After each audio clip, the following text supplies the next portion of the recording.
The Yankees have had another disappointing season, eliminated in the wild card by their rivals, the Boston Red Sox. That's what I'm going to talk about in today's video. But before I get into this video, a lot of you that watch these videos are not subscribed. So go ahead, get your life together, and hit that subscribe button, turn notifications, and leave a like on this video. So like I said, we're going to talk about the wild card game last night. It was a pretty funny one, an exciting one. So, yeah, you've got the NL wildcard tonight, the Cardinals against the Los Angeles Dodgers in LA.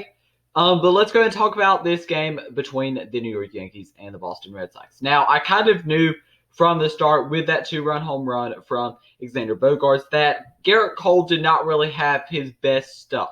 He gave up the walk, I'm pretty sure, to Rafael Devers, the at-bat before, and he lost a couple batters in a 1-2 count, which simply cannot happen. And the pitch for Xander Bogaerts was a changeup right down the middle, missed his spot. He walked two straight batters to start the third, and Garrett Cole was done for the day, which is simply unacceptable. 2 innings for a guy that you're paying $324 million. Now, that just is not going to cut it. Garrett Cole has got to be better. And the Red Sox fans, they were loud. And maybe he felt like it was a little more pressure on him or something. But he plays in New York every game. And Garrett Cole must be better. For a guy that you're paying $324 million, more than Jacob deGrom's getting paid, who is probably the best pitcher of baseball, more than Max Scherzer's getting paid. Garrett Cole must be the real deal every game. And for the people that are going to say, oh, he had 3 ERA in the regular season, I simply don't care about the regular season. The postseason is what matters. People care way more about the postseason.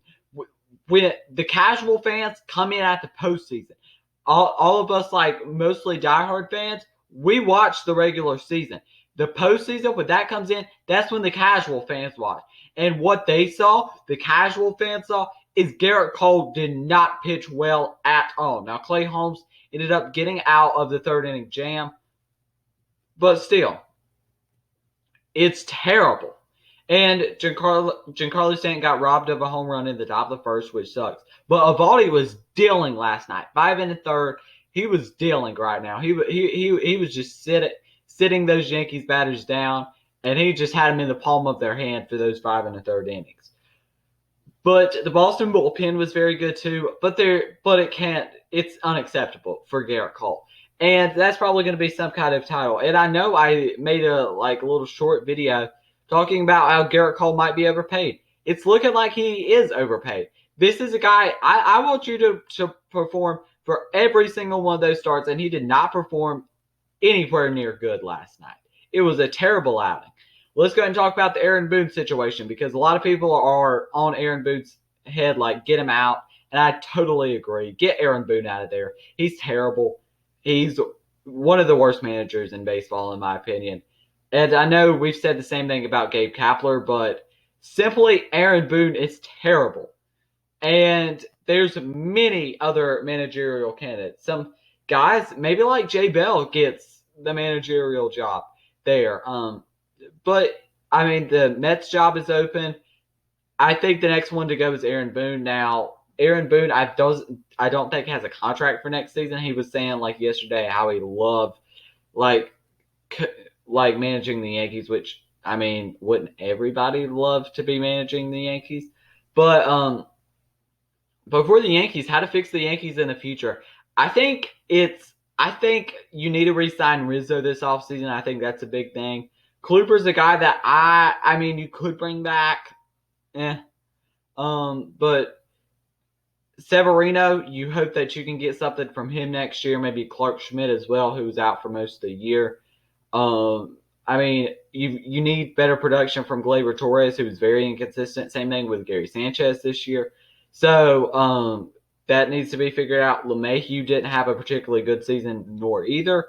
So obviously he's not probably going to get traded, but LeMahieu is going to look for a bounce-back season next year.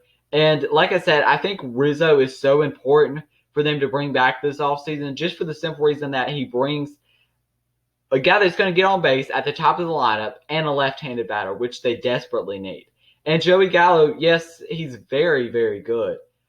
But they could use somebody like Rizzo who actually is going to like he's actually going to hit for a high average instead of hitting 190.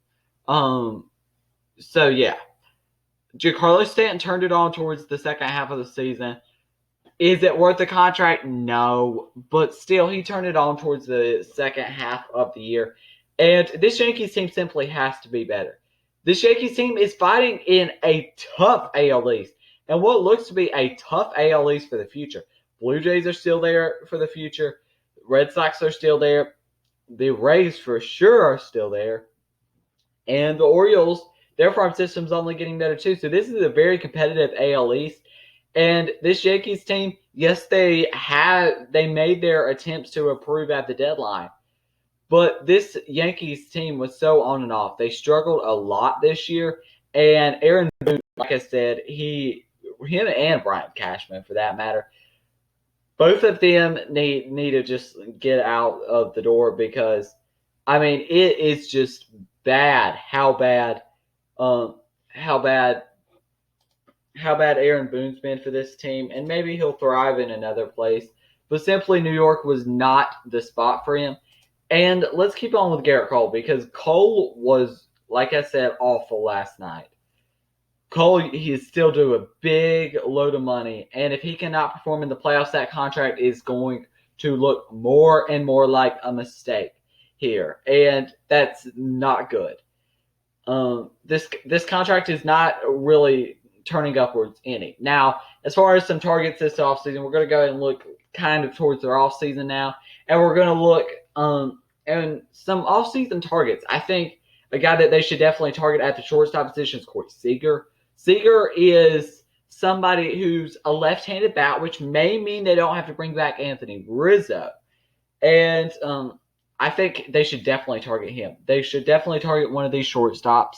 Who knows who that'll be, but they should definitely target a shortstop. I think that's a main need that they should go for this offseason. And starting pitching, I think they still could use another starter. But this Yankees team, like they just need to perform to the best of their abilities. They're a very good team. But nobody is going to think at the start of next year, at least I wouldn't hope unless they make a really, really big acquisition, that they're going to steamroll through the AL East because simply they're not. Tampa Bay is there for the future, and they're going to – and I assume they're going to be winning again next year. I wouldn't see any other signs. The Red Sox, Blue Jays, they're going to be competing next year too. The Yankees barely made a playoff spot this year, if we're being honest. Like, technically they made – they didn't even really make the playoffs. Like, yeah, they got to play in the wild card, woohoo. But yeah, the Yankees, they must play better. They've been awful. Now, the Red Sox, they played some very good baseball last night. The hitting was there. Devers, I thought, did a phenomenal job just working the counts and everything that he did last night. I just felt like he was really good last night. Bogarts, obviously, with that 2-run home run was clutch. Schwarber got a home run as well. But for the Red Sox as well, it's a good sign that Nathan Eovaldi showed up in the playoffs because some guys like Garrett Cole that we were just talking about do not show up in the playoffs, and that's a good sign for the Boston Red Sox that Nathan Eovaldi is going to be good in the playoffs. And Sales had some postseason experience before. Matt Barnes, I think, is one of the biggest keys to their postseason success because I think if Matt Barnes is shut down in the ninth, this team is a very dangerous – they're already very dangerous, but even more dangerous of a team if Matt Barnes is shut down in the ninth inning. And for them versus the Rays in this upcoming series, I don't see them beating the Rays. I'm going to be honest. But they'll be very competitive versus the Rays. Like, the Red Sox and the Rays are a very, very good matchup, I think. Two teams that have very, very good hitting, and the Rays obviously dominate in the pitching category. But still, this is going to be a very, very good series. Like I said, we've got Cardinals-Dodgers tonight. I'll talk about that for a video tomorrow. If you like the video, subscribe to the channel and turn notifications. Because like I said, a lot of you that watch these videos are not subscribed, so go ahead, get your life together, and hit that subscribe button, turn notifications, and leave a like. Cardinals-Dodgers tonight. I'm pretty excited for that game. But the Yankees get another disappointing exit and an early exit. This is, I think, their 11th year, 12th year, something like that, straight of not making the World Series, which is unorthodox for an organization like the New York Yankees. But yeah, that's the end of the video. Thank you for watching. Leave a like and peace.